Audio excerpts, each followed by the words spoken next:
All America, all the time. Sit down, buckle up, and get ready for The Dan Bongino Show. Another crazy busy news weekend as I put together some of the show. Friday afternoon in the car, headed to one of my daughter's volleyball tournaments up in Orlando. Met a lot of great supporters, by the way. Love you all. Appreciate the compliments. Means the world to me. We had to scrap most of the show because so much stuff happened over the weekend, including a major news story you're probably not going to hear about in the mainstream media about elections and ballots in Arizona. Again, for the nothing is happening crowd, when things happen, they conveniently ignore telling you nothing is happening in favor of another thing they think isn't happening, that probably is happening, they just don't know about. But then the cycle just wash, rinse, repeat. Nothing is happening, then it happens. Nothing else is happening, then that happens too. It's just the black pill doomer thing meant to inspire a MAGA civil war. And you should take it, crumble it in a ball, and throw it right in the garbage. And if you're one of the black pillars and doomers trying to start a MAGA civil war, you should take the same object, roll it in a bigger ball, and I'm just saying. We got that, some updates on some items happening overseas, and a very important clip by Secretary of War Pete Hegseth. A very important clip because, folks, he's saying something here, and I'm a little concerned about something. There's an angle to this. Not that he's saying. You'll see what I mean in a second. All right, let's get to it. Today's show, sponsored in part by one of my favorite companies, My Patriot Supply. Get prepared today. You've seen what can happen. Storms, hurricanes, hostilities, conflicts escalate.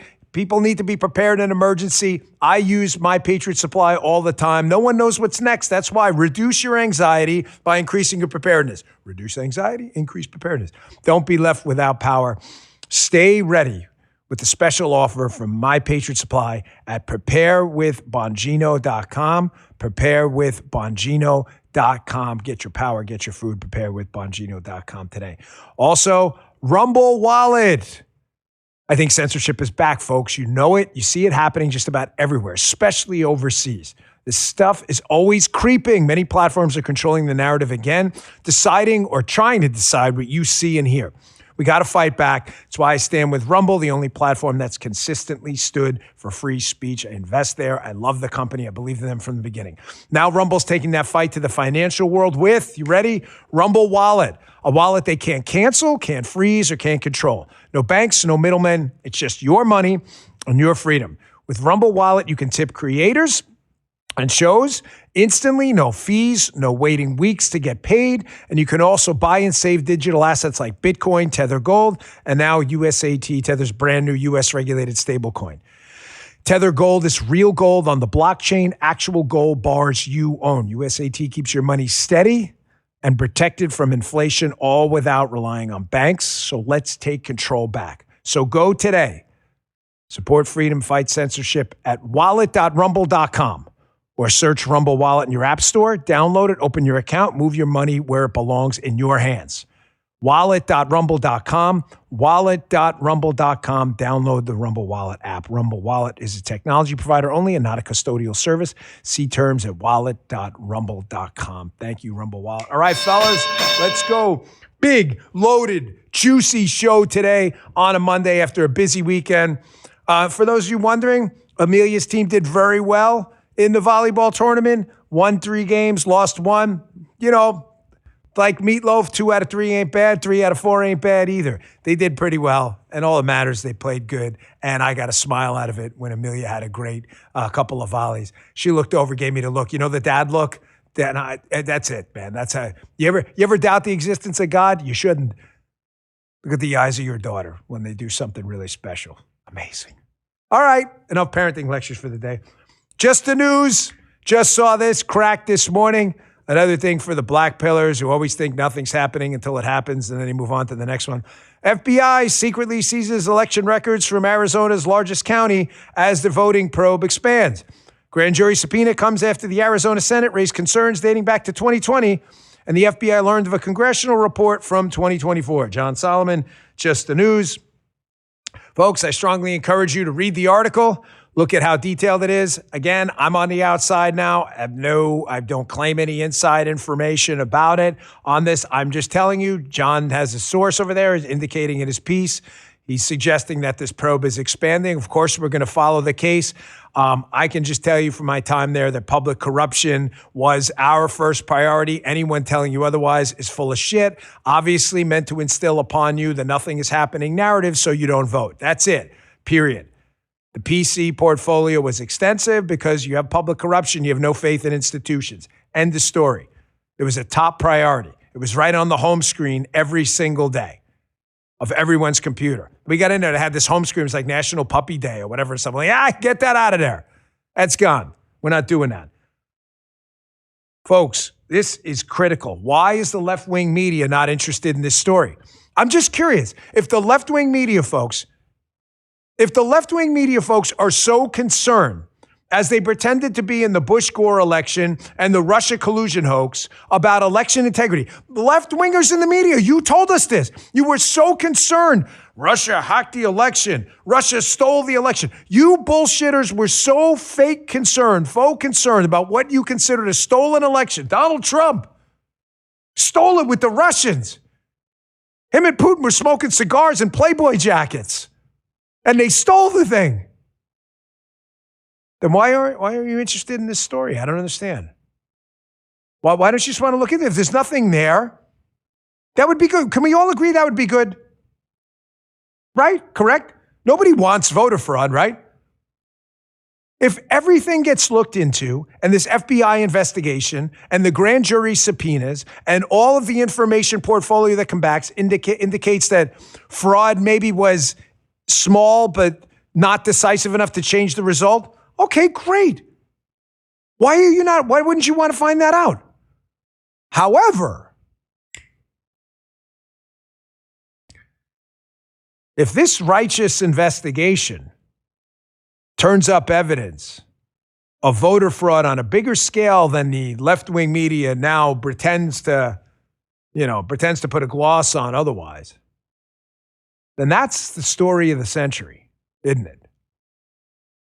Folks, we have to. I got Buck Sexton coming up later as a guest, a great friend of mine. We talk about this, election integrity and faith in institutions. Folks, I'm just telling you, we are at a dangerous point in our country where people have faith in no institution at all anymore, and the left-wingers did this. Can't go on like that, folks. The Constitution only matters if there's fidelity to it. We are in a really bad spot. And I'll tell you what, I'm not going to be a part of it. I'm going to be part of the freaking solution, man. Because we don't have anything left but anarchy if we can't trust anyone ever. And then what's the point of winning elections? They did this. Now, you're seeing it now, of course, with what's going on in Iran.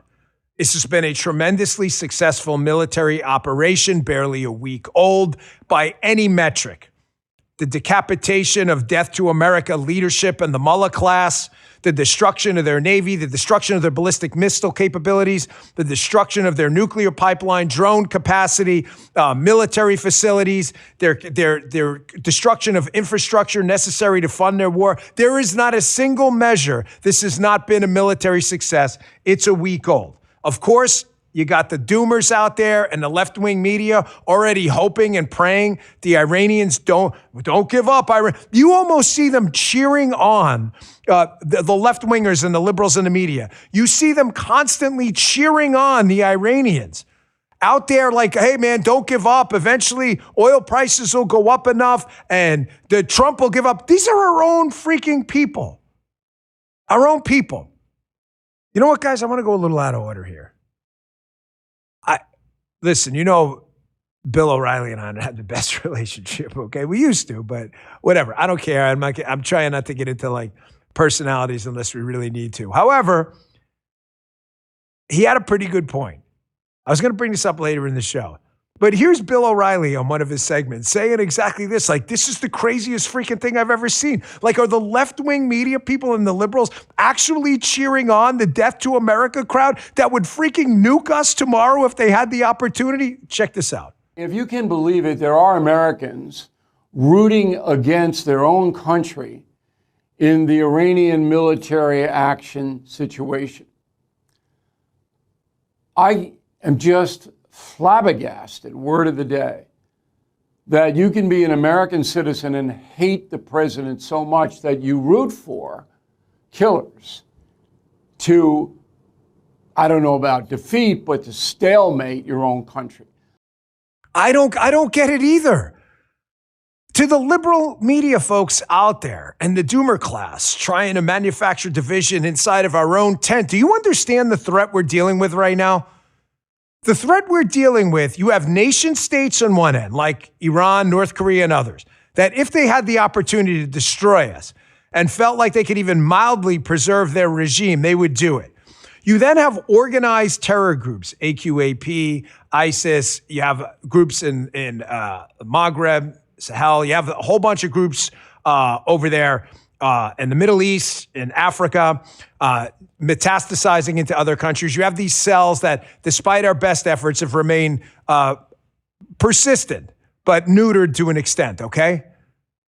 And then you have self-radicalized individual actors, which we saw in the incident this weekend up in New York. Folks, that is a co-equal threat.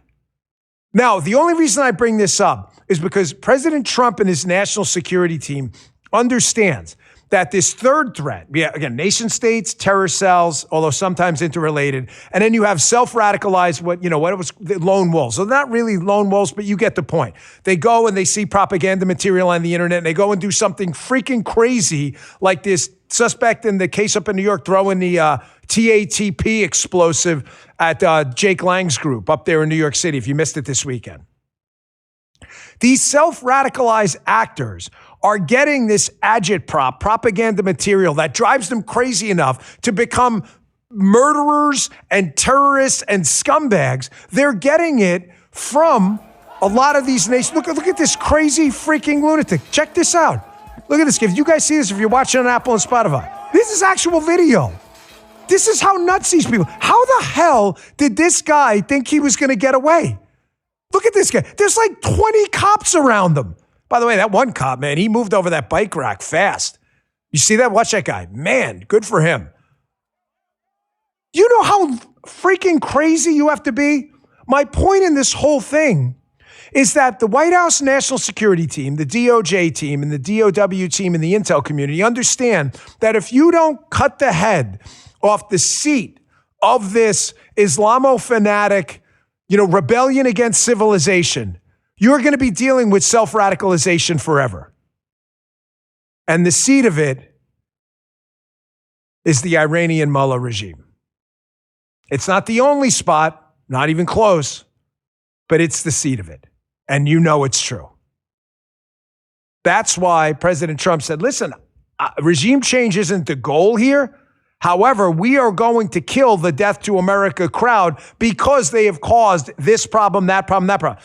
Regime change isn't the goal. Taking out proxy groups, the ballistic missile capabilities, the Navy, they've already stated the goals. Because there's always going to be some other lunatic to fill in at some point. Then they're going to take them out too. But they're not going to let basically the University of Terrorism still continue to exist to pump out professors all over the world and interns. They're not going to let it happen. Folks, you got to cut off the head. Caroline Levitt gave a press briefer on, was it Friday or so? And she was talking about how it's incredible how the liberal media is joined with this group of doomers that want to stop this right now. We're only a week in. It's not going to be a forever war. It's not forever. It's a freaking week. President Trump has spoken out vocally against what they call forever wars. He ran against that. He also ran on saying, listen, I'm going to bomb the shit out of these people, his words, if they continue to threaten us with the acquiring nuclear weapons and, quote, death to America. Seems pretty reasonable, no? So Caroline Levitt was asked a question about the fake MAGA civil war, and I'll ask Buck Sexton about it later, too. Be our guest later. And she makes the point I've been trying to tell you guys. That's why I opened the show with the Just the News article from the Nothing is Happening crowd and all these other bullshitters constantly trying to shred the movement from inside the tent. Folks, I'm not going to tell you X isn't real life, Twitter. because there were real life people on there. I'm telling you, it is not a real approximation of how people in the real world feel.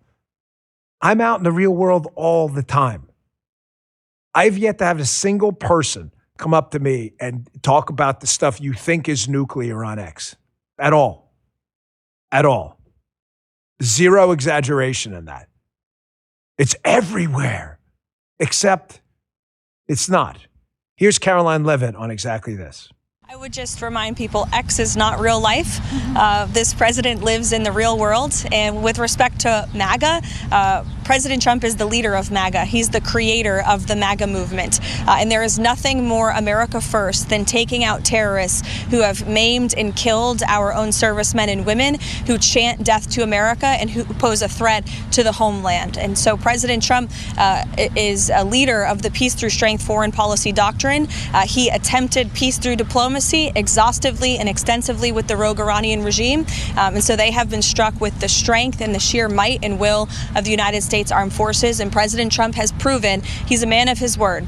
Folks, we have to cut off the head of this snake, or else you're going to have essentially the Harvard, Princeton University of terrorism over with the Iranian Mullah regime, again, pumping out professors, interns, and students left and right. You take the head of the snake off, and eventually the body's going to die.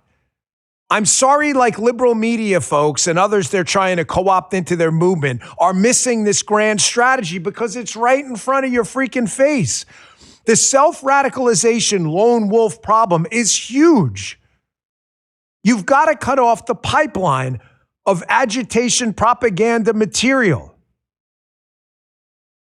And of course, the media is more than happy to play into this. Did you see this tweet this weekend by NBC about the incident I just showed you in New York? The guy with the bombs, lighting up the bombs and throwing them at the Jake Lang protest. If you missed it, NBC, multiple arrests made after, quote, suspicious devices found outside Gracie Mansion, home of Mayor Mamdani, during an anti-Islam rally and counter-protest. Well, this is fascinating because this got community noted into the freaking phantom zone because you read this tweet by NBC, and you're under the impression that somehow that this was not an act of like Islamo-fanaticism. They're like the bombs were thrown at anti-Muslim protesters, not by the anti-Muslim protesters, as this post and story would lead you to believe. Witnesses say the attackers shouted Allahu Akbar as they threw the bombs at the protesters. Kind of an interesting freaking point to put in there. Are you people or are you not freaking journalists? I think we all know the answer to that. Here's the great Mike Davis. Mike Davis, this is the most dishonest reporting we've seen in a long time. 2 jihadis threw 2 IEDs into a crowd of anti-Zohran Mamdani protesters on video. Yet NBC reports the bombs were found and implies they belong to the conservative protesters. Truly a new low in journalism. I love Mike. Mike, I love you, but I don't even know there's no basement for these people anymore. Folks, you've got to cut off the head. I want you to, there's an important takeaway to this segment I opened up the show with. We have nation state problems. North Korea, Iran, obviously China, Russia. The portfolio is large of nation states that hate the United States. That second bucket, you have organized terror cells. Al-Qaeda, AQAP, ISIS, you've heard the groups before. I wish we hadn't, but we do. That third bucket, I've said repeatedly in the news cycle, on Fox, and on this show, it's that third bucket that worries me. The self-radicalized actors don't leave the footprints nation states and terror groups do. Once you create a network, i.e. a terror cell, you have to have comms, you have to have finances, you have to have weapons trafficking, you have to have technology, you have to have comms technology, you have to have some way to teach these people how to do what they want to do. Every one of those things, you understand me, leaves a footprint behind, a big ass footprint that is really, really hard for them with the technology we have these days, the administration, the FBI and elsewhere in DOW, it's hard for them to hide. The lone actors, it's easier for them to hide their path. That's why you have to cut off the university system, the central like brain trust. The Trump administration isn't stupid. Folks, I saw this clip this weekend where Secretary of War Pete Hegseth addressed this on 60 Minutes. He addresses a number of different things, how nation states work together against the interests of the United States, but he also addresses something on intelligence and the gathering of intelligence. And I'm not sure the general public, and Buck's coming up later. Buck was worked with the CIA, NYPD, counterterror as well. I'm not sure the general public understands just how effective when the intel communities get away from weaponization and bullshit, what President Trump has made a focus, along with Ratcliffe and Cash and others. I'm not sure people understand how powerful the intel gathering capabilities of DIA, CIA, NSA, and others are. Check out this segment with Secretary Hegseth on 60 Minutes. And I want to address another component of this that's starting to really worry me. I've addressed it before, but there's a big takeaway. Check this out. CBS News has three sources telling us that Russia is providing intelligence to Iran on U.S. positions and movements. The average American might hear that and think that's a big and dangerous deal. Is it? Well, we're tracking everything. Our commanders are aware of everything. We have the best intelligence in the world. We're aware of who's talking to who, why they're talking to him, how accurate that information might be, how we factor that into our battle plans, our CENTCOM commander. So we know what's going on, and the president has an incredible knack at knowing how to mitigate those risks. And so the American people can rest assured their commander-in-chief is well aware of who's talking to who, and anything that shouldn't be happening, whether it's in public or back-channeled, is being confronted and confronted strongly. The American people can therefore expect conversations with the Russians to stop this? Well, President Trump, as people have seen, has a unique relationship with a lot of world leaders where he can get things done that other presidents, certainly Joe Biden, never could have. And through direct conversations or indirect, through him one-to-one or through his cabinet, messages definitely can be delivered. I totally forgot this. TH9922 in the chat. 61 minutes. Remember, there was 61 minutes. They deleted a minute in the episode with President Trump. 61 minutes. I totally forgot that. See, you're gone a year. Look what happens. Thank you, TH9922. 61 minutes, of course, putting out there a bunch of information about how there was a leak saying that the Russians were helping the Iranians. Folks, you see where I'm going to go with this segment? Who is leaking this stuff? Do you happen to notice a pattern over the last week, 5-7 days, where all of the information that's leaking, this is a game the insider anti-Trump community has engaged in forever. I told you, it is not easy to weed out who's part of Team Trump and who's part of, I shouldn't even say who's part of like Team U.S. government and who's part of like Team fake whistleblower leak to the media and sabotage U.S. efforts. They don't advertise themselves. Who in the intel community is leaking this stuff? There was another leak. Well, the U.S. isn't necessarily confident they're going to be able to take down the regime. Number one, he's never said regime change is the goal. The regime did change, and he is going to decapitate a lot of that leadership that's chanting death to America. But I don't think the president's under any illusions like you're going to get some like Ronald Reagan type figure over in Iran. And then this other leak, the Russians are helping him. All of this stuff is meant to gaslight you in the public that somehow we're losing 7 days in. They do this shit all the time. I'm going to tell you something too. Whatever's being leaked to, was that Major Garrett in that 61 Minutes interview? I can almost guarantee you whatever's being leaked, let's say there's a 17-page intel report. 16 pages, listen to me here, extol the virtues of the combat operation so far and how well they've done, right? And then on the last page, it says, there's always like a caveat or a counterpoint, whatever, maybe a minority viewpoint. And they'll say, hey, listen, there's a possibility that the regime stays in charge and all this other stuff. what the leakers always do is they leak the minority viewpoint, if it is one, and then they make it out like it's the majority of the intel community does it. And Major Garrett's never going to see the report. Folks, they do this shit all the time. I saw it on the inside. You read about something in a newspaper, and I would pop open at the brief every morning, the intel brief. I'd pop open the brief and take a look at it, and then you're reading what's in the Washington Post, and you're like, that doesn't say any of that shit. Folks, be very cautious of this stuff. You've got people inside there who are not there for the right reasons, and picking them out. Some of them are like ticks. I'm not going to bullshit you. They don't advertise. That's why you see the use of polygraphs and other material. It is not, given this expansive intel bureaucracy, you still got stuff like this going on. I'm going to take a quick break, and I want to get to two critical things right now.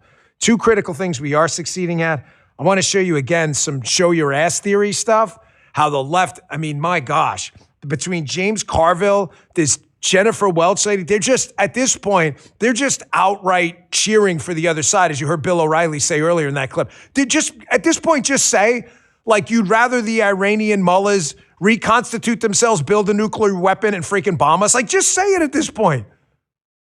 We would hate you, but we'd at least respect your bullshit honesty. Freaking frustrating.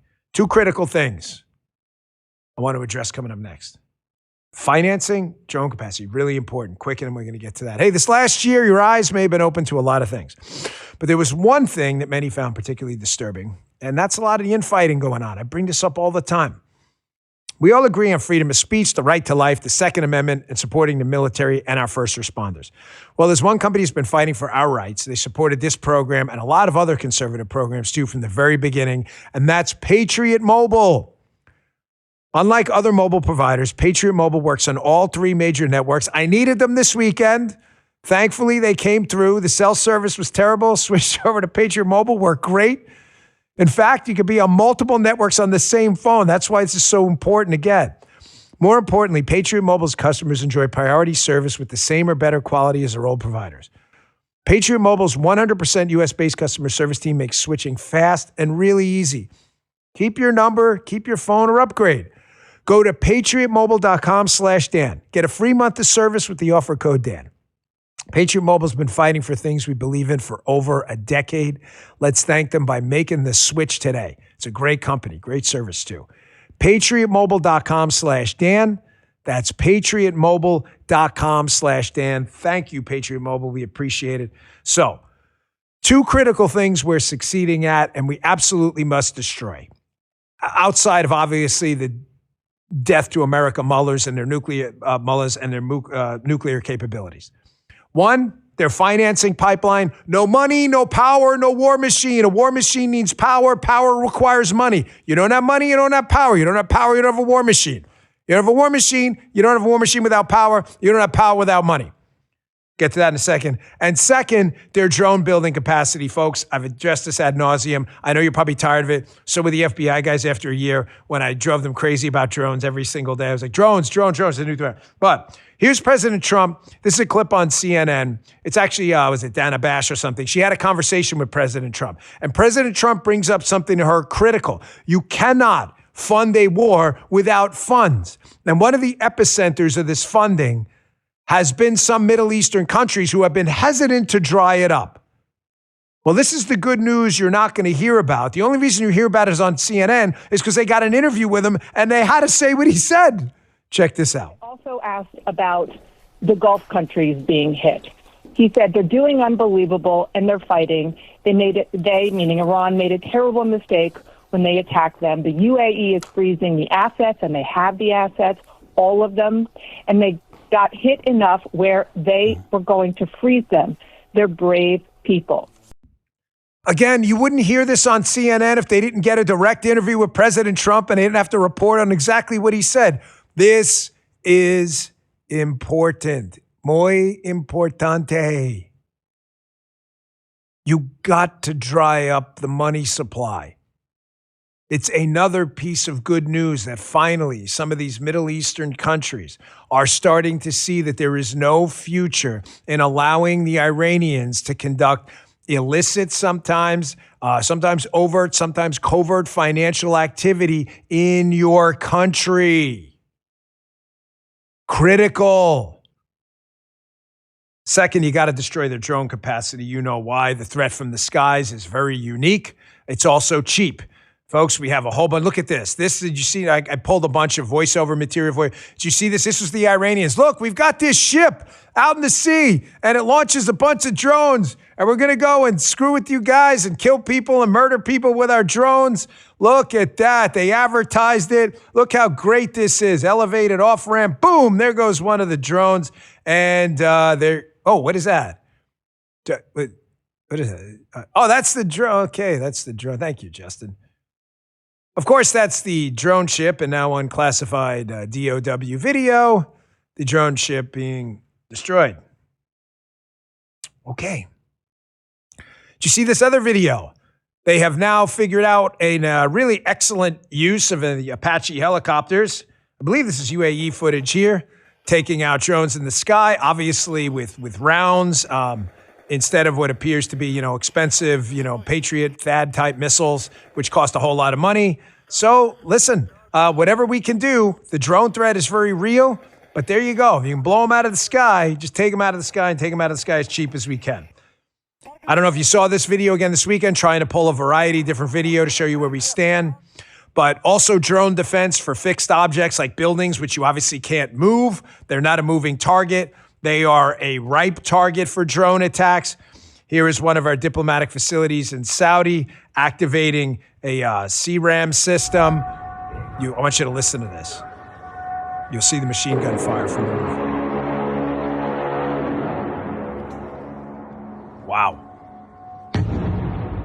Not sure drones are now. I mean, obviously it's going to have a problem against, you got to, replenish the magazine against drone swarms, but against kind of isolated attacks, I wouldn't want to be on the other side of that. So the technology is developing. Yeah, check this out again. Wait, let's listen to the sound of this. If you're listening on Apple or Spotify. That's a lot of rounds getting sent down range right there. And then look at the technology advantage, too. The Israelis, the IDF, and the U.S. military have. Look at this video that we see of their Iron Dome system, just absolutely destroying a lot of these threats, these incoming threats. Folks, the technology advantage we have is just light years ahead. I'm telling you, when I came back into government, I was stunned at how far the technology had leapt ahead of when I left, and even the technology in the protection and physical security space. It is light years ahead of where it was when I left back in 2011. Not perfect, obviously. However, light years ahead. Folks, if I were the Cuban regime, I would be very concerned right now. You've seen protests in Cuba as well. President Trump he's not screwing around. The finding out portion of the President Trump 47 presidency is here. Here's quickly part 2, just a brief soundbite of him, Dana Bash. She covers what President Trump told her about the Cuban regime. I don't think he's looking at, again, I say this I'm just what I've seen open source. I don't think he's looking at military action anytime soon. However, there's going to be increased pressure for them to get their shit together, as they'd say down south, right quick. Don't listen to me. Listen to what he told CNN. Check this out. He quickly turned to Cuba. He said, without being asked, Cuba is going to fall pretty soon, by the way, but Cuba is going to fall. They want to make a deal so badly. And I asked, how so? He said, they want to make a deal, so I'm going to put Marco over there, and we'll see how that works. But we're really focused on this one now, meaning Iran. We've got plenty of time on Cuba. That's like job number 20 for Secretary of State Rubio. Rubio's resume. Has there ever been a resume like this? If you'd read Rubio's resume, you'd be like, in sequence, that's impressive. Imagine, like, in one term you were Secretary of State, another term National Security Advisor, another term you were like envoy to Cuba. This is all the same term. This guy's resume. Can you imagine like the daily updates this guy has to do, right? He must have like a resume builder at home where he's constantly got to have someone change his resume. Folks, listen, obviously on a very serious note here, it's been a week. Before we judge the entire combat book and what this is going to look like, the operation in Iran, let's let some of it play out. You want to judge the beginning? That's up to you. It's a free country. You don't like it? Fine, fair enough. There's a lot of disagreement in the tent. However, I need you to understand that the left-wing media is seeding this and fertilizing this field of hatred inside our tent and trying to force a split in the MAGA movement because they don't feel like they have anything else. Everything they've tried against Trump, impeachment, civil trials, criminal trials, arrests, taking out surrogates, breaking attorney-client privilege, everything they've tried against him has failed. They're now starting to realize if they do not fracture this movement from the inside, they will have no shot.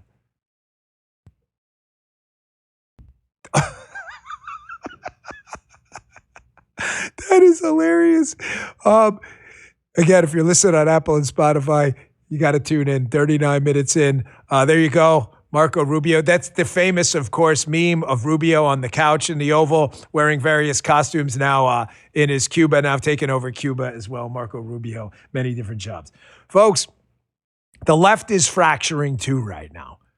They have gone, you know my show your ass theory, the Democrats show their asses theory, that they, in order to express kind of like a code word, like a shibboleth, that you're part of the left-wing movement. You're like, chat's going crazy. That you have to express an increasing amount of radicalism to one-up your lefty anti-friend buddies. You know, Trump's a racist. No, Trump's a super racist. No, he's a Ku Klux Klan member. He's a grand wizard of the good. It's to show your ass. Each time they show their ass even more and you see who they are. This appeals to a limited group of lunatics. However, the left can't get out of this death spiral. They're in just like this massive death spiral of crazy. And I think that's what's alienating them from the kind of even center left of America, where there's an opportunity for us to change politics forever. I don't know who they think this stuff appeals to. But this happened at one of these Hollywood award shows. Do you know this woman, Jennifer Welch? I don't know who she is. I've seen her name. Does she have a podcast? I have no idea who she is. I'm not trying to be like a, Mariah Carey Giffy with J-Lo. I don't know her. I just don't know her. However, here is another one of these freaking left-wing lunatic rants. You want to talk about showing your ass? They love this stuff, however. This is why they know this doesn't appeal to down-the-middle Americans. So this is why they have to fracture us from the inside, because this kind of shit just isn't working. Check this out. I want to say something with my full chest. Never obey in advance. Fuck ICE. Fuck Donald Trump. Free Palestine. And save trans kids. So F Donald Trump, F ICE, free Palestine, and free trans kids? Or do you understand, like, mainstream voting Americans I run into all the time? This shit is crazy to them. You know that, right?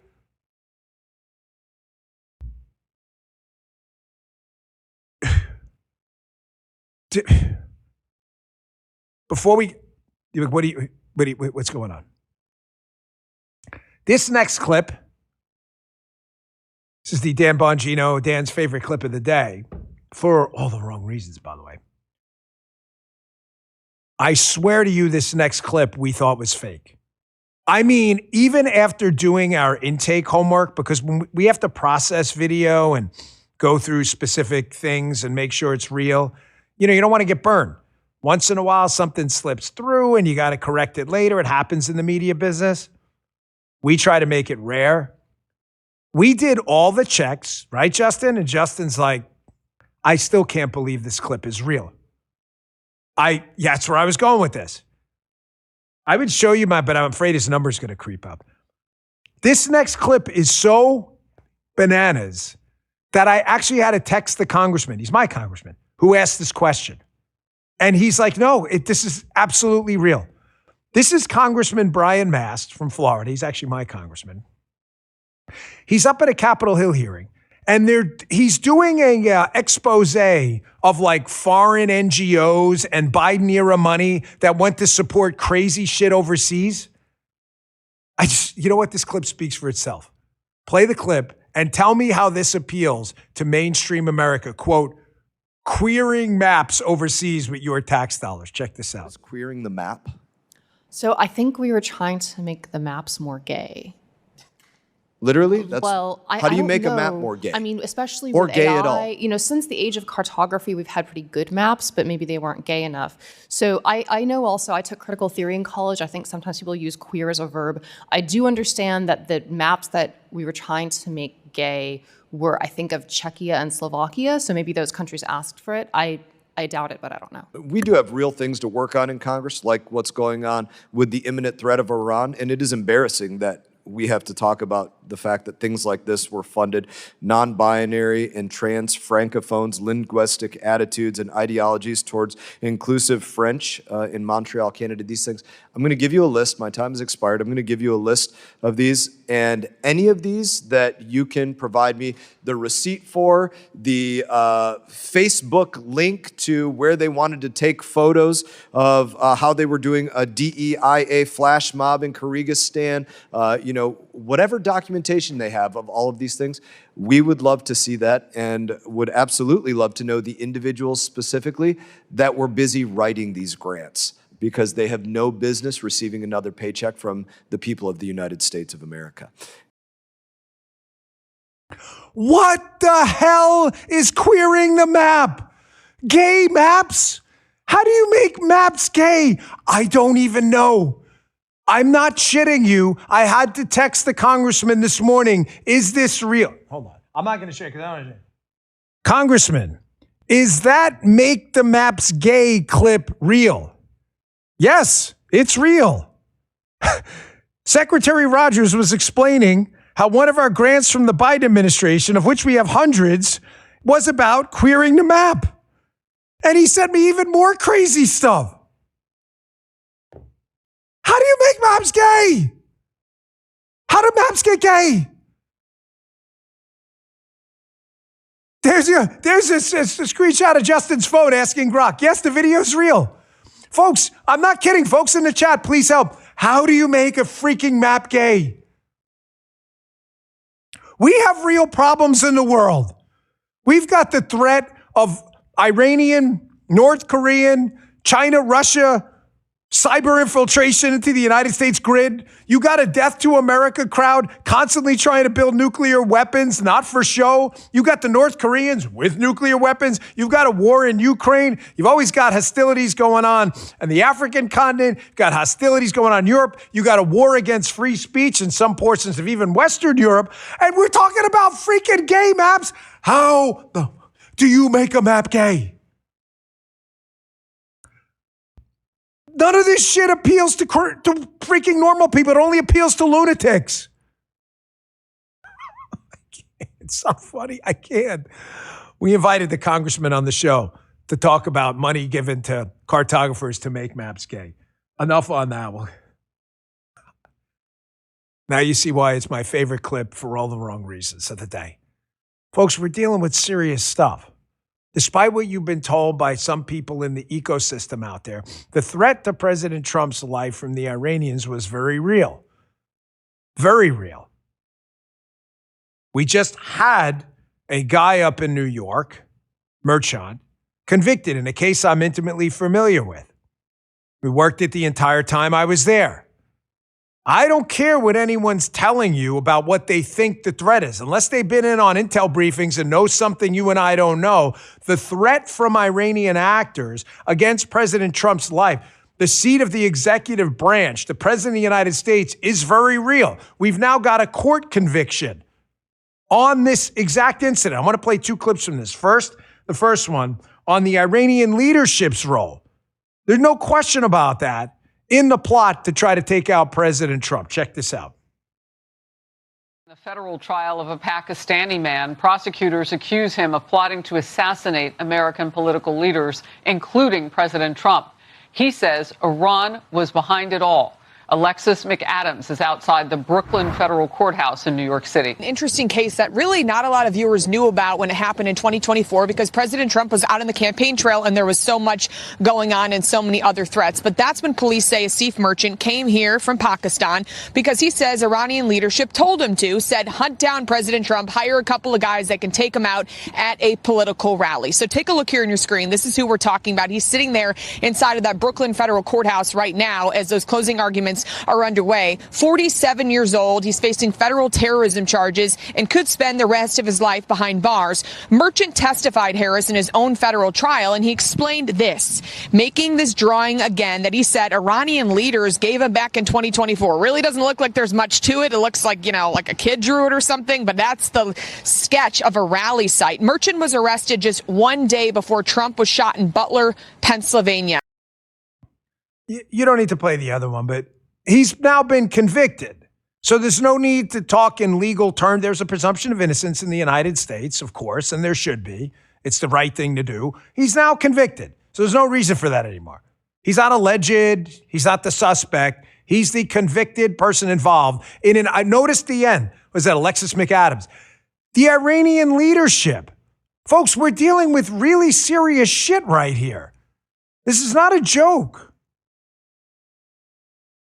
I mentioned on Friday, and it's really important, how this president sees national security totally different. I don't care what anyone else is telling you. If you haven't been in the room talking to him about how he views the whole national security umbrella, he sees it totally differently than people have in the past, Republicans and Democrats. What do I mean? Okay, put meat on the bone.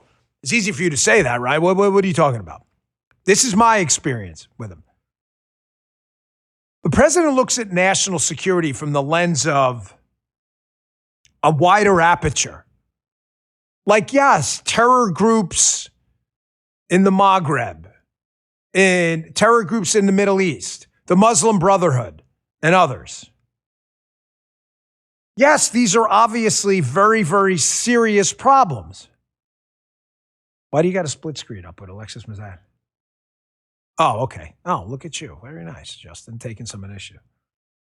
The president says in this wider aperture, if you have a bunch of narco trafficking groups, the Sinaloa cartel, CJNG, and these other groups that are killing hundreds of thousands of Americans, whether it's through murder or fentanyl trafficking or others, how is that not national security too? And the old school establishment national security folks are probably like, what are you talking about? That's more the law enforcement space. Is it? Of course there's a law enforcement significant connection. But if we can't trust that the region of our southern border is not an effective border to keep foreigners out of the country who want to kill hundreds of thousands of Americans, just like terrorists do, i.e. maybe through different means, then how is that not national security too? So one of the things he did early on is he expanded the Foreign Terror Organization, whom he referred to as FTO, to narco groups as well. He engaged with the Department of War in ways we haven't seen in the southern border. These are things that had not been done before to this degree. You had things like Golden Dome to protect the United States from the ballistic missile threat, but a lot of the technology being built through Golden Dome is going to filter down for security for the Thanksgiving Day parade in New York City against drones. He sees it differently. And this is why. This is a really disturbing clip. I know the show is always an emotional roller coaster. It always has been. But I want you to watch this clip. I spent a good chunk of my adult life in Maryland. I lived in Severna Park. It's where the podcast started, in a basement in Severna Park. So when I see stories like this, they really bother me. Tell me how this isn't national security. This is a local news report from Maryland about some suspected MS-13 gang members and what they did to, is it a 14-year-old boy? Chopped him up with machetes? President Trump sees this stuff in the national security picture as big a threat as organized terror groups for the effect it has on the psyche of the collective American people. And he's right. Check this out.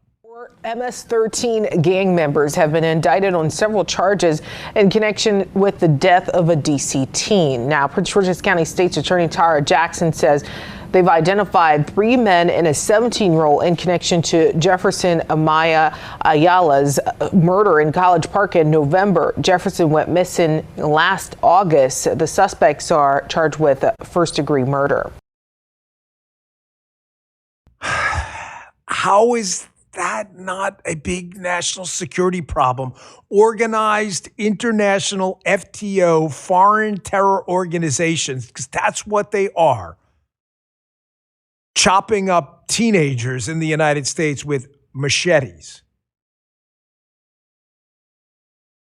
I explained to you last week something critical when you're analyzing the threat of terror cells in the United States, because I've seen a lot of the reporting on it. There's graphs out there that show an increased number of encounters with terror-connected subjects at our southern border. A lot of that is narco-trafficking folks. It's not what you would associate traditional old-school establishment terror orgs, Islamo-fanatics with. It doesn't make it any less dangerous. Remember, the goal of narco-traffickers, if you get in their way, and the goal of terrorists is the same thing. You dying.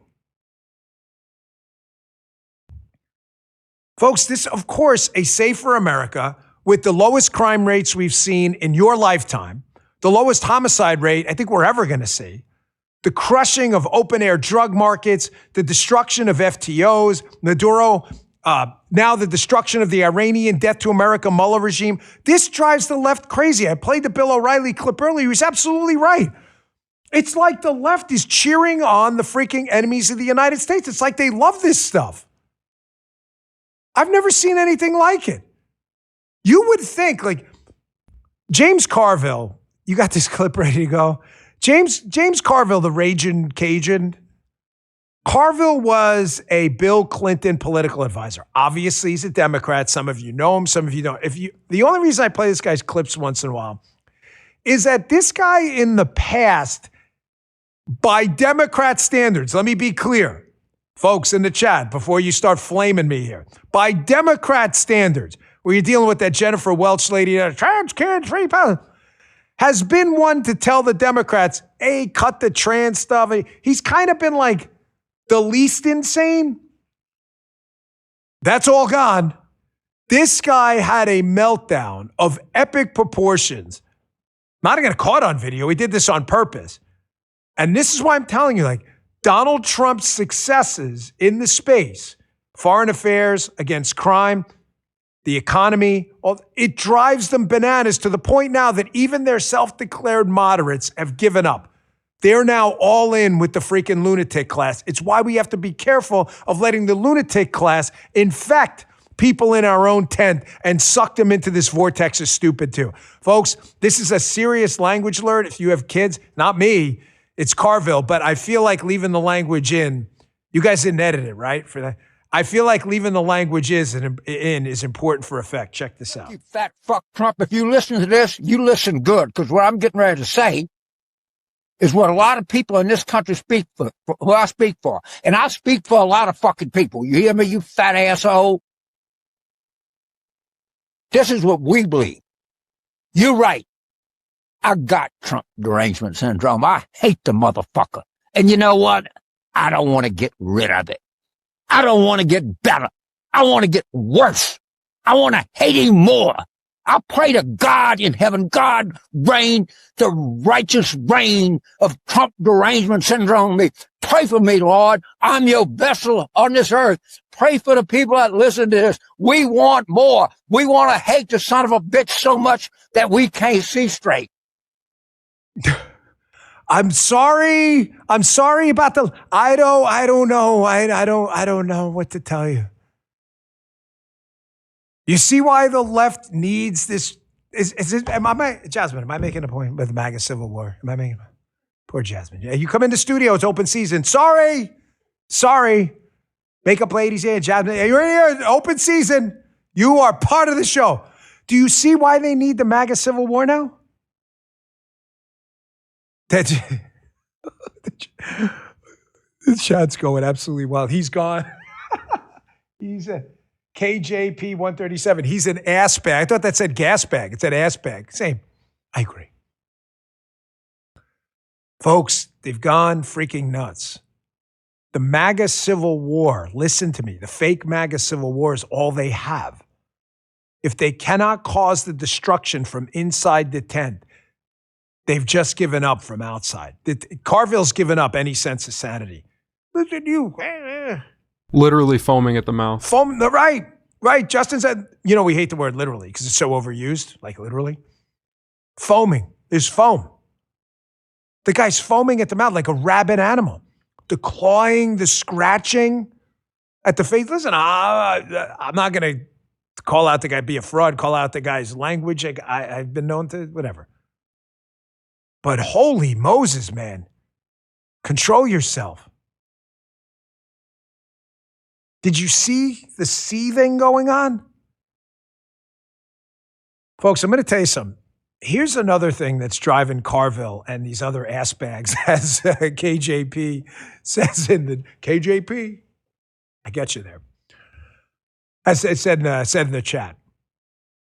It's not just Trump's early successes in the first year. And again, we're only a week in. Of course, there's going to be a short-term spike in speculation in the oil markets. As the straits open up and we decimate their navy, long-term, you're going to have now more stable oil prices. That's the irony of this whole thing. It's not me putting a shine on it. It's freaking true. We took out their whole navy. What the hell are they going to shut the strait down with? Foul language? You like that? Justin's laughing. Did you see this weekend? So this video emerged this weekend. This is, folks, I saw this on the inside. One of the first, problems I had. So I'm there very early in my tenure. And there were a lot of people who came up to us, Cash and I, and you would give us like an elbow and say, thank you for being here. We've been waiting for this. But there were a lot of old school folks we got rid of who just did not want to change the way the FBI was working. So one morning I called an all hands at like 7:30 on a Thursday or Friday. I remember it was the end of the week because nobody was particularly excited about being there. And it was about an incident where I didn't feel like it was given proper attention. And I had to make a point to the leadership team there that a lot of swamp rats and deep staters don't get, that this is not your FBI. It's not mine either, and it's not Cash's. It's not ours. It belongs to taxpayers in a republic who fund it for their benefit. This operates like everything else in a republic by consent of the governed, i.e. the freaking taxpayers and the citizens. You don't own it. I used to give the analogy all the time. It's like being the center fielder for the Yankees. When you're there and you're the star center fielder, whether Mickey Mantle or Bernie Williams for years when I was a kid, you may feel like, wow, this is all about me. Everybody's cheering me on. It's not about you. They're going to get another center fielder and you don't own the Yankees. Eventually they're going to move on. It's great you were part of the Yankees, but you don't own the freaking Yankees. This video was out of the U.S. Institute for Peace. So DOGE, the Department of Government Efficiency, the Elon operation, which we dealt with at the FBI, very helpful, by the way, weeding out a lot of waste, goes to the U.S. Institute for Peace. And they're like, hey, listen, we're here to take a look at everything, try to, clean up the efficiency stuff. I want you to listen. These people call the police in. They want these people thrown out. There's a clip about 30 seconds in. We're going to pause it where you'll see, you would never believe how these deep staters see this as theirs. They don't see it as yours. They think it's like a private company. Listen to a little bit in the beginning, and then I'll stop it, and I want to play for you the absolute money shot. Check this out. Hey, sir. How you doing? Hello. No, well, yes. I don't know if that's a... I recognize these guys. Yeah. And you know them? Yeah. Okay. How did this come to be? How did we happen to have people in the building? How does this come to be? It's called an election. That's how it came to be. It's an election. This is a republic, capital R. Mr. U.S. Institute for Peace guy, taxpayer funded. Did you miss it? It's called a government by the people, for the people, that operates by consent of the governed. And we did not consent to some of the stuff that are happening. Therefore, we elected a different president who sent some of his lieutenants in there to take a look about what's going on. How does this come to be? You didn't hear a Doge? Did you miss that? By the way, this is older video. Just surfaced recently. Here's the absolute money shot, though. One of the guys they're talking to in the U.S. Institute for Peace, apparently he's like, I'm not really sure we recognize Donald Trump as the president. Hold on. I'm going to play it as a full screen so you can hear it, and then we'll let the rest of it play. Check this out. How did this come to be? How did we happen to have people in the building? He's the president of the institute, so he has the right to be in the building. That's yet to be determined. You don't recognize that he's the president? Absolutely not. No. I told you to turn it to the hey, George Foot. Did he just come to be? How did we happen to have people in the building? Did he just say, wait? Of the institute, so he has the right to be in the building. That's yet to be determined. That's yet to be determined. Absolutely not. Folks, I play this as a pod that sound under a little bit. I play this as a larger example of, I'm telling you, something Cash and I saw directly. There are people entrenched in the government you pay for. It's your freaking money, who will swear to you up and down that like they're in charge, not the executive branch leadership, the president and his cabinet. They will swear to you up and down. This does not belong to you, man. I don't know what part of that these deep staters aren't getting. Now, let me tie it back to the beginning of the show, like a big, circle here. Folks, there are people in the USIC, United States Intelligence Community. There are a number of different entities there. You have geospatial intel, NSA, CIA, FBI, DIA. You know the portfolio of intelligence. Military branches have their own intel gathering operations. There is a ton of intelligence gathering that happens throughout the government. There are people in the U.S. intelligence community. I promise there is a massive effort to uproot it all. So don't take this the wrong way. Massive. To get rid of people who are not there to protect and defend the Constitution, but to protect and defend the political ideology. And a lot of the work has been done. We've had about 10% of the workforce turned over in the FBI. It's a lot of people. But I'm not going to bullshit you here and be like, oh, problem solved, everything's fixed. That's not what I'm here for. I didn't, leave hoping, we walk back into the podcast city and people be waving palm fronds as we come in on a ceremonial horse or being carried in. That's not the way this works. I've told you all the time. There's no heroes in government. There's just work that gets done or doesn't. There are people inside. That's the U.S. Institute for Peace. That's just one example. Any government agency can do damage to NGOs and others. But when you're in the intelligence community and you're not there to give the president intelligence to act on, but to protect your left-wing partisan benefactors, we got a problem. And I'm telling you, there's a lot of this stuff still going on. These ticks are going to have to be pulled out of the skin of the United States government, and it's going to take a while to do it because they don't advertise. And these left-wing reporters are more than happy to feed their bullshit into the system. We do have some good news, too, some other good stuff going on. I'm a big supporter of the Second Amendment. I got Buck Sexton coming up in a second. Just a quick note. Our good friend, Senator Mike Lee from Utah, put this tweet out last week introducing the National Constitutional Carry Act in the U.S. Senate. You do have the right to keep and bear arms, Senator Lee. You're right. Stay strapped. I would love to see that passed. Of course, we've got the filibuster problem. Another reason I think we should scrap this thing or institute a talking filibuster. They're going to do it anyway. Can you imagine what it would be like to finally be able be able to recognize your God-given big R right to carry your firearm and protect yourself throughout the country without a patchwork of local laws designed to put you in jail and trip you up. We need this so bad. You see what they're doing now? Some of these liberal states are making the default mechanism that it's illegal to bring firearms onto private property unless the owner says otherwise. That way they can arrest you if you walk anywhere. You're allowed to carry your firearm without, basically into your driveway, and that's it. We got to stop this, folks. Thank you to Senator Lee for doing that. Oh, you do? This is a bad old kitty in the chat about gay maps. Apparently, queering the map means making it more rainbow-like, colorful, and noting LGBTQ, blah, blah, blah, blah, blah, friendly locations. You just can't make this crap up. No, you cannot. And your money was going there for that stuff.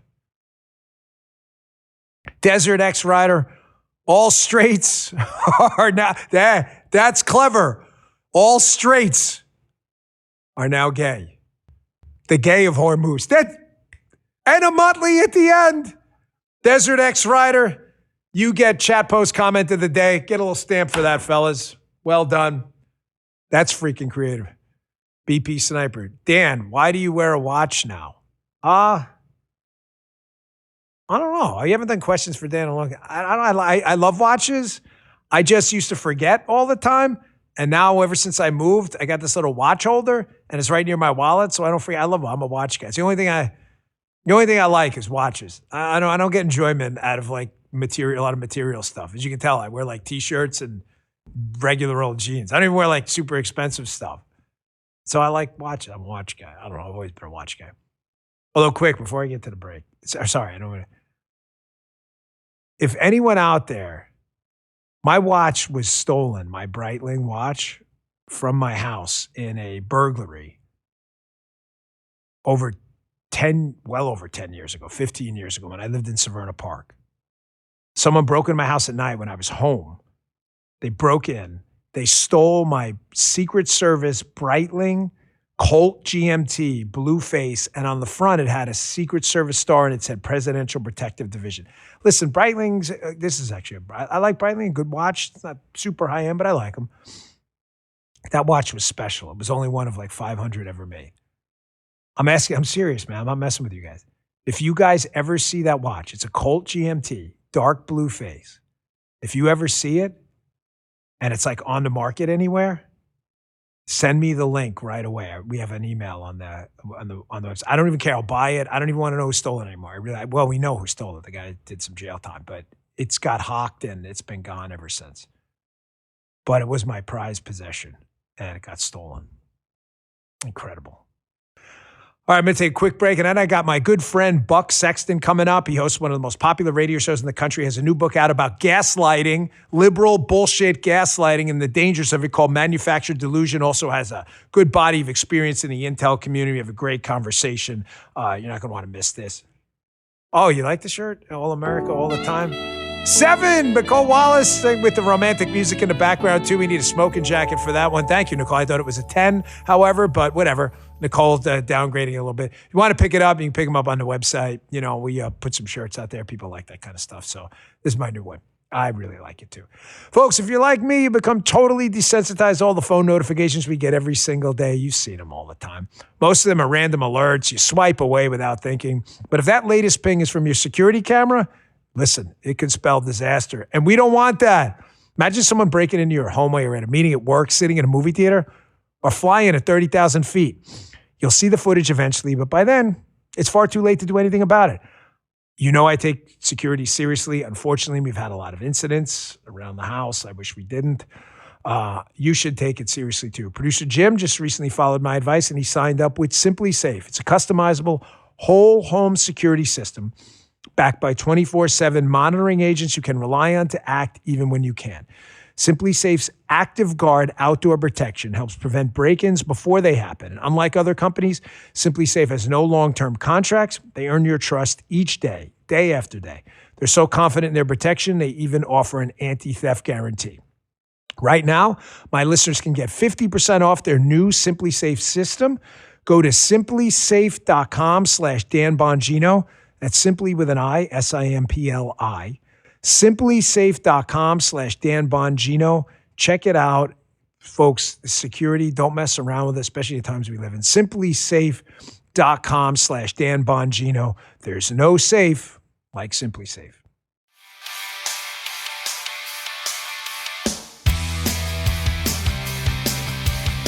Welcoming to the show, one of my longtime friends, known this guy over a decade. Man, Buck, are we getting old? He's the host of one of the biggest radio shows in the world, Clay and Buck. You can listen to it at noon on premier iHeart stations and other stations all over the country. He's also the author of a new book. It's already a bestseller. I was looking it up this morning, called Manufacturing Delusion. It's all about a topic we love on the Dan Bongino Show, how the left uses propaganda and indoctrination to bullshit the hell out of you. My friend Buck Sexton. Buck, welcome to the show. Hey, Dan, thanks so much for having me on. So what a perfect time for this book, Manufacturing Delusion. One of the things I really enjoy, for all the wrong reasons, talking about on the show, I know you and Clay address it all the time as well, is the left's love affair with gaslighting. You know, lying often, lying confidently, that's important, and then isolating people from the truth. Buck, you wrote this book, but we saw it again this weekend, very timely, with this suspect up in New York in this bombing case, throwing this TATP explosive at this Jake Lang protest. And then NBC News, I addressed it earlier in the show, you playing the word game, euphemism game, to almost seemingly imply like the motive wasn't there.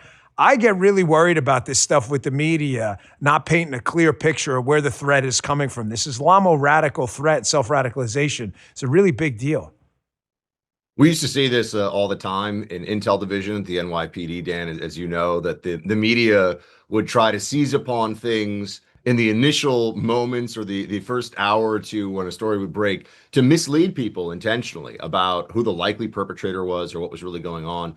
And I wrote Manufacturing Delusion, and it took me quite a while. I actually wrote it and researched it and did everything myself, and it took quite a bit of time.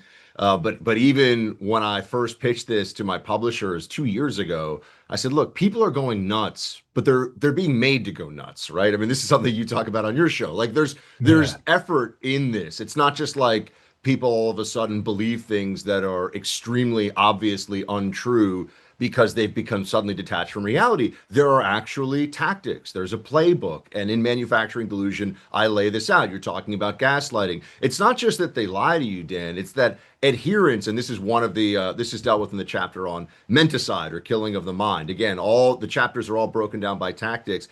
Lying is showing that you belong to the team that they want you to belong to in some cases, right? It's like if you're willing to lie, this comes up in the context not just of terrorism, but of the transgender stuff.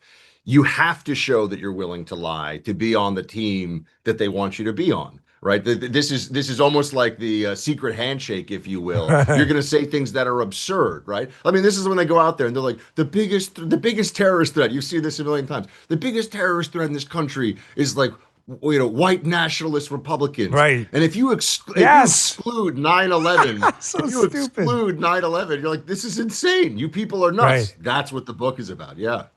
You know, I love that you mentioned that the lie is the shibboleth. Like, I don't know what a woman is. Like, that's a lie. Like, you're not stupid, Ketanji Brown. Well, I don't know. In some case. Well, however, relative to the population, she knows exactly what a woman is. The lie from the Biden team and Christopher Wray, failed FBI director before the administration changed over to Patel. The biggest threat in the country is white supremacist groups. Listen, Buck, you and I both know that's a serious thing. Any racially motivated violence is serious. The biggest threat in the country, are you serious? Like, the lie is the shibboleth. And I think the portion of your book that the audience would find the most interesting is the fact that this manufactured delusion, i.e. the title, can't happen, though, without the isolation portion.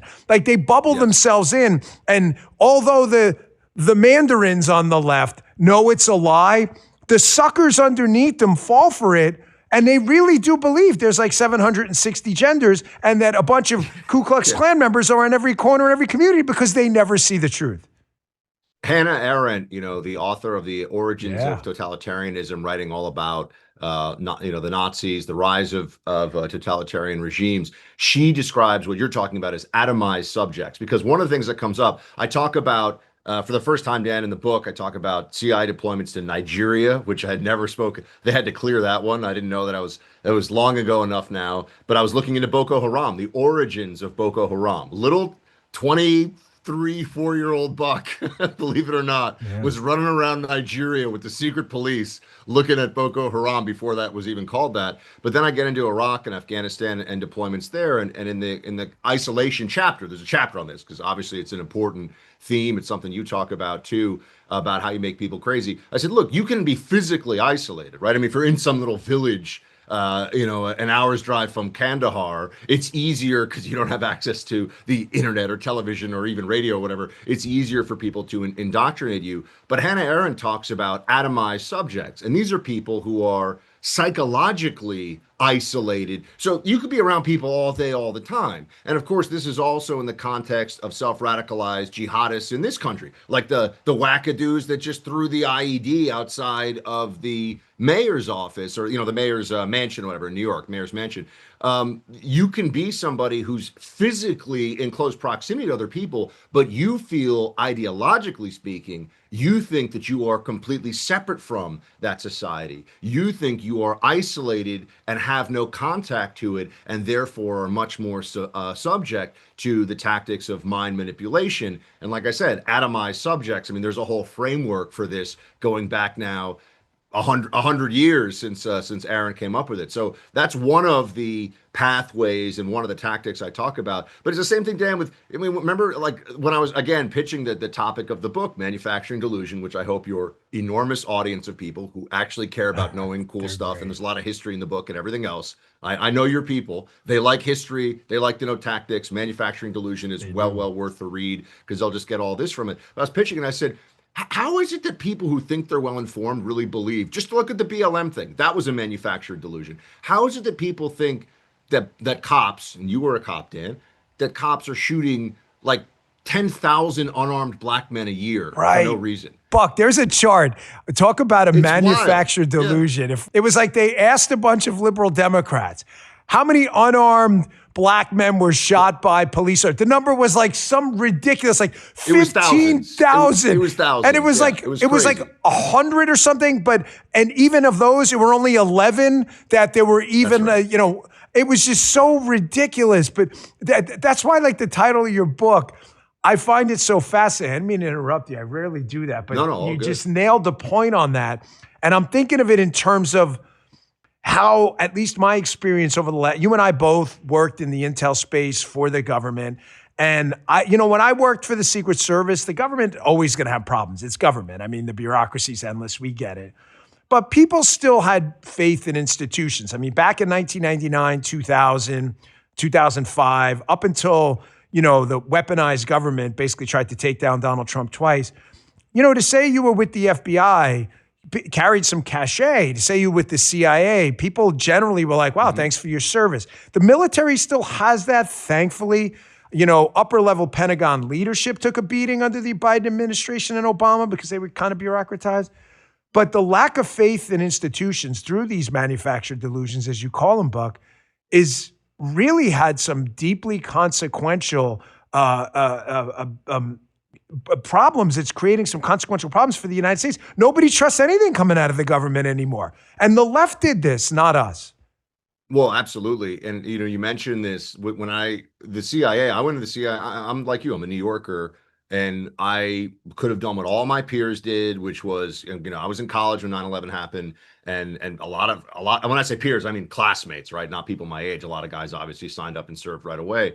But a lot of my classmates in school were like, I'm going to go to Goldman Sachs. And I was like, no, I'm going to go to the CIA because I thought that was the best way that I could help. I had no military service in my family, so I didn't really have any connection to it. But I figured I was already studying Arabic before 9/11. I was already in a Middle Eastern studies focus. So it seemed like an easy transition to all of a sudden get recruited into the agency. And everyone knew when I was at the agency, and certainly for a few years after, like I was in basically the Bin Laden hunting unit. I was in CTC. Like this is why we're there, and it really was why people were there.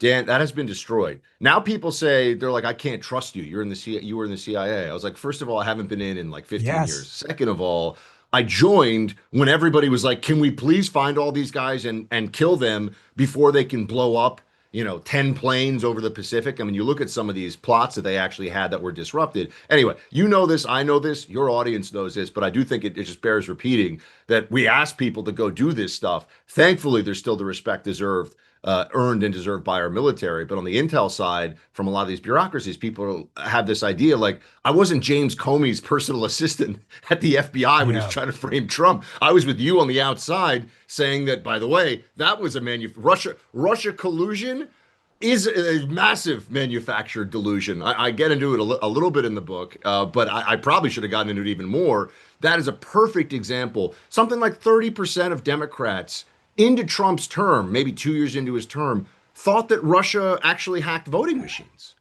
right? I mean, this is something that there was never any evidence for whatsoever, but it was just something that was pushed into that ecosystem by people who wanted to create a hysteria. And that's the thing. I mean, again, I get into some references to Alinsky and some of the sort of street, the street communists, to borrow from our friend Jesse Kelly, street communist tactics of just get people fired up, get them angry, and get them believing nonsense.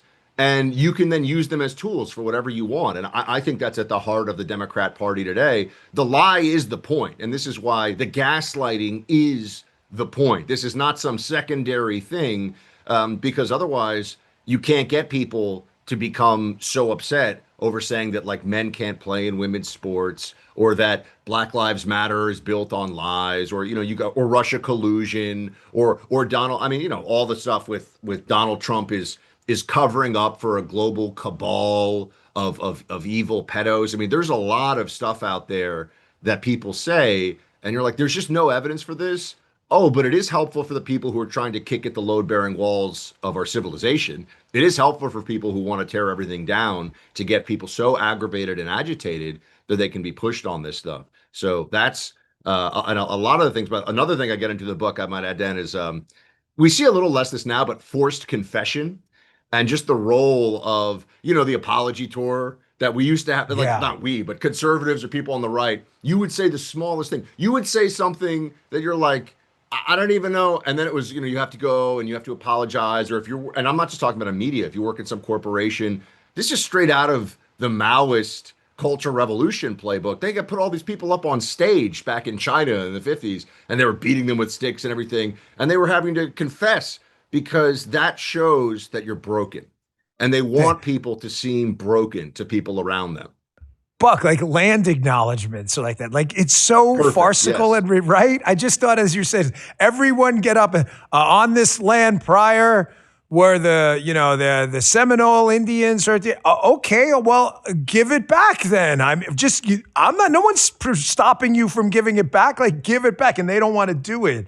They're just so full of shit. But you're right. It's like this ritual shibboleth. We're all like nodding their heads like a bunch of stupid robots while simultaneously doing jack shit about any of it. It's like, it's incredible. On the topic of, manufactured delusions as well, they tell you in the business, you and I have been here a long time, never talk about what you were talking about before the show. But I do it all the time. Before the show, you and I were chatting, we're old friends, and I was talking about the almost comical MAGA civil war. Like, this is a left-wing narrative. It's completely fabricated. I'm an evidence-based guy. So are you. The polling numbers indicate upwards of 90% of Republicans are with the president. His approval rating is tracking above prior presidents at this stage of the presidency. Is there disagreement? Of course there's disagreement. I'm actually glad we're not a group of stupid liberal robots that automatically nod our heads in approval.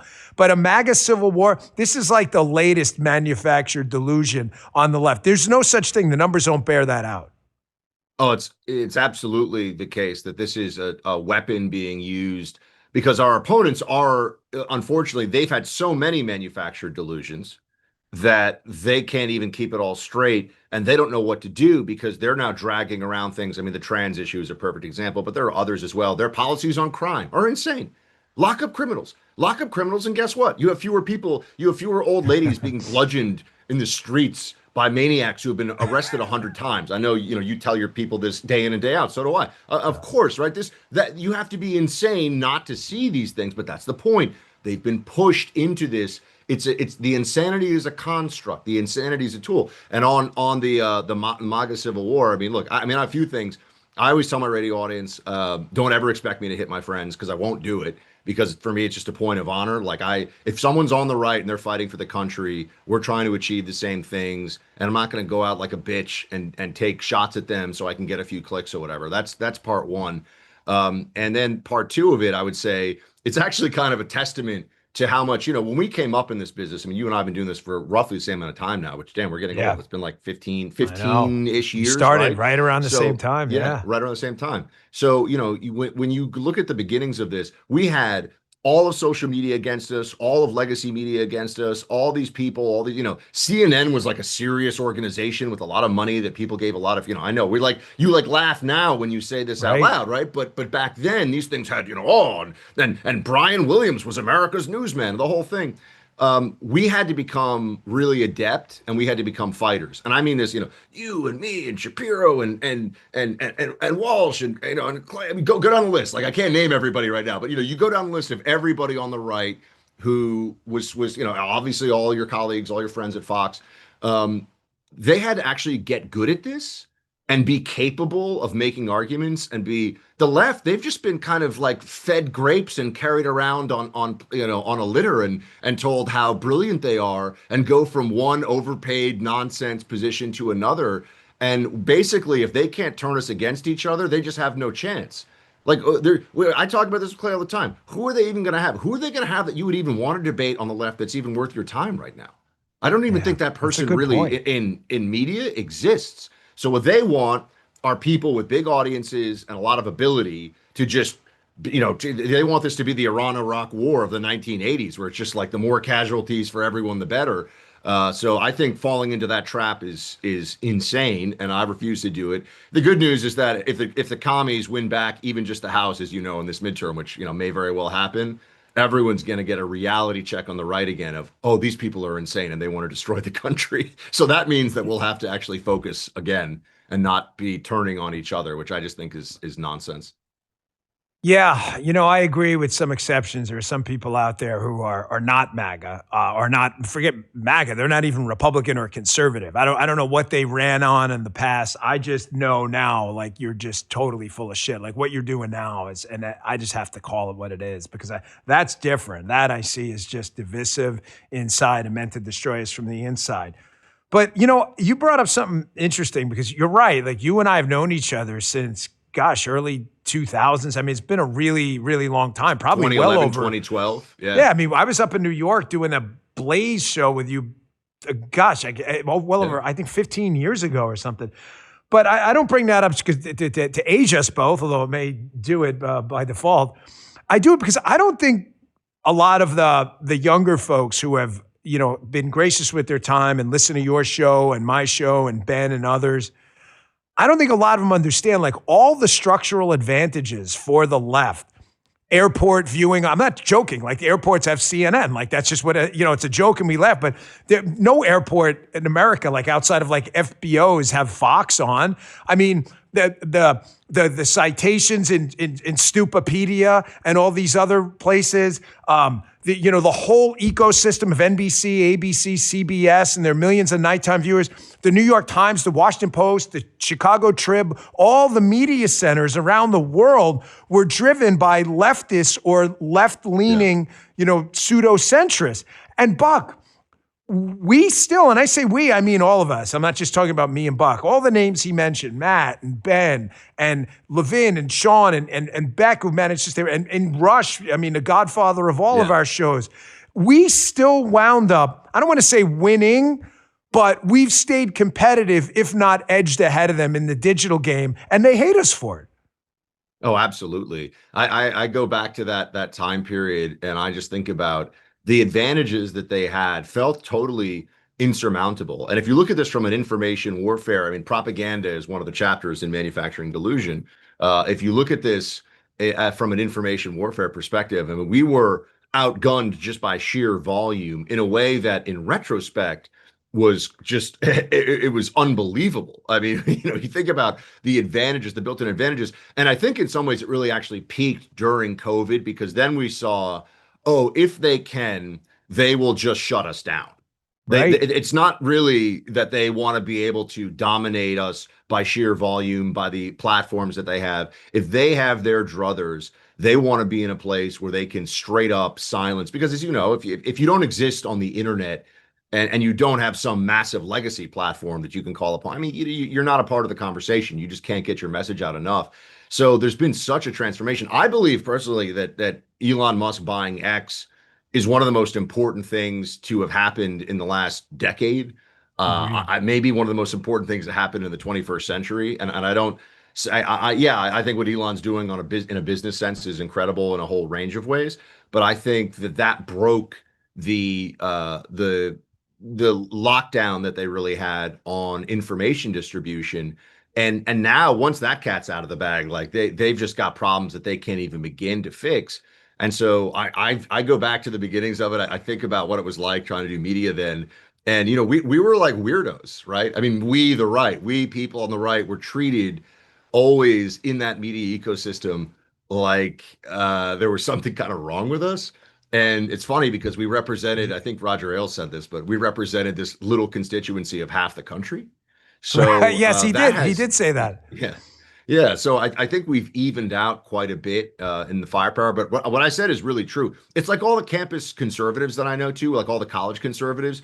Anytime you see some college conservative and they're like open about their beliefs, you're like, wow, that kid's only like 19, 20 years old. He or she is so eloquent and dialed in on the facts and able to make a case. And then you find some leftists with like blue hair.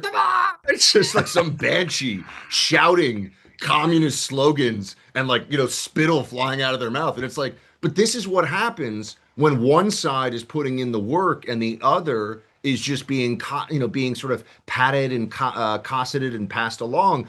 And that's the same exact situation we had in the media. None of these people at like CNN, and now CNN is obviously a shell of what it used to be. By the way, I think Trump broke CNN, which is amazing. I mean, if you had told me he would do that in 2016, no, they've never been the same. I didn't even think about that though. You had brought up before. I was talking about how they had these structural advantages built in.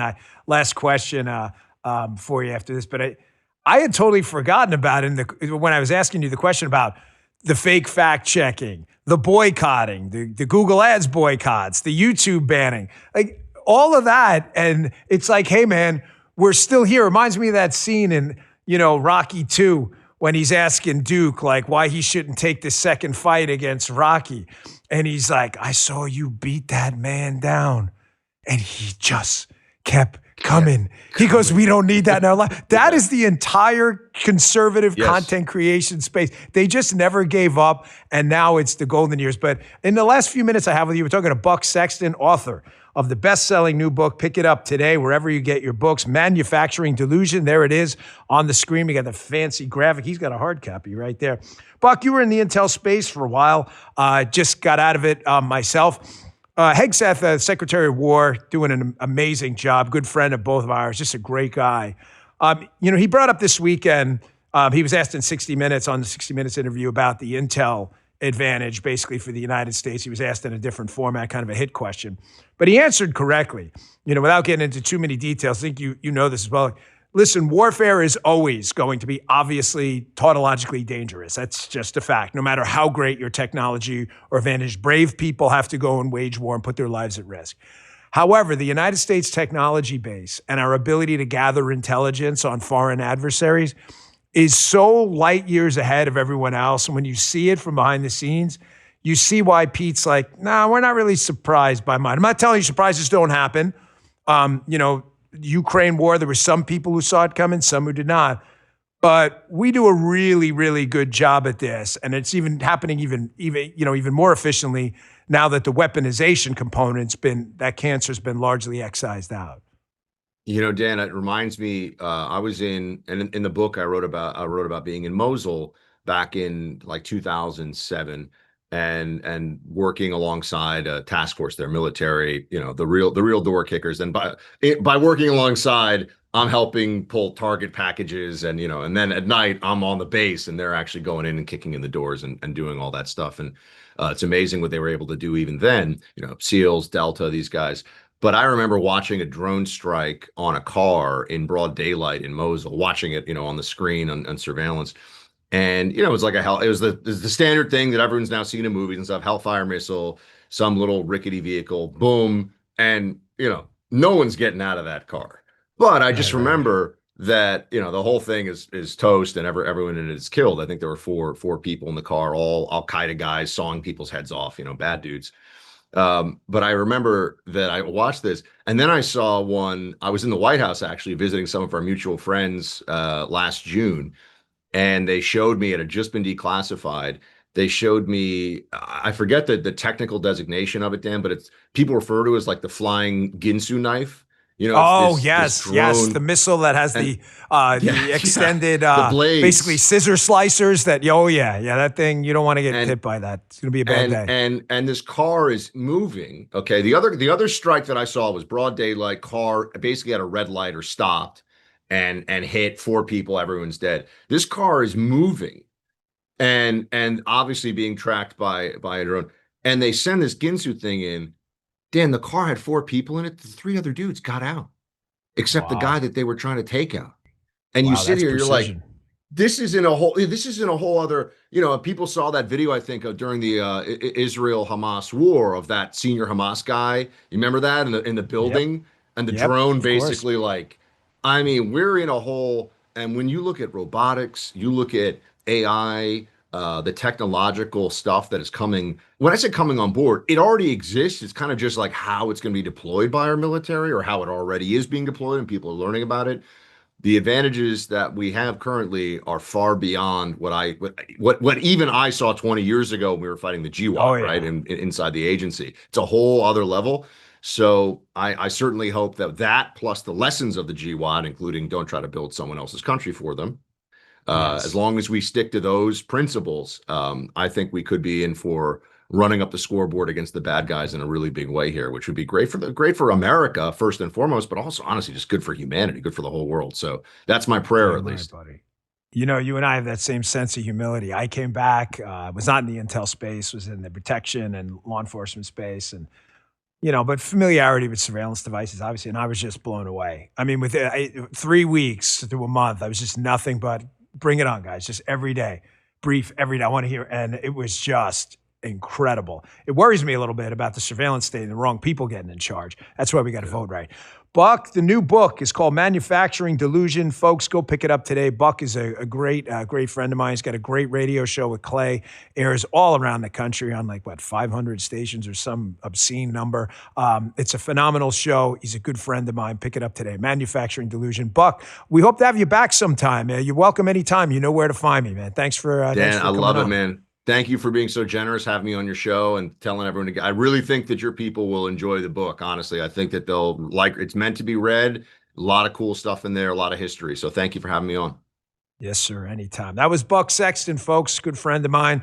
Please, small favor.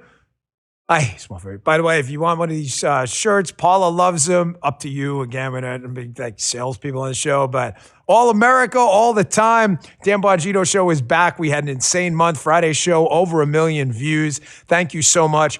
Please download the Rumble app. Download the Rumble wallet. Go to rumble.com/Bongino on the web. Give us a follow. Please, we really appreciate it. It helps us a lot. We added 10, 20,000 new followers just over the past couple of weeks. Rumble.com/Bongino. Download the Rumble app. Follow us on Apple and Spotify as well. And be sure to check out Vince at 8 a.m., Vince Colon-Ace, and Haley Carania at noon. We really appreciate it. You check them out on Bongino Reports Rumble account. Rumble.com/Bongino. Thank you so much, folks. Hope you enjoyed that interview in the show today. We'll see you back here tomorrow at 10 a.m. Hey there, I'm Vince. I'm Haley Carania. Host of Vince. Host of Scrolling with Haley. You can always catch my show right here. Right here on the Bongino Report channel. Live, 8 a.m. Eastern, weekday mornings. Noon weekdays. And if you miss it, no worries. The show will always be right here and anywhere you find a podcast. Thanks for watching.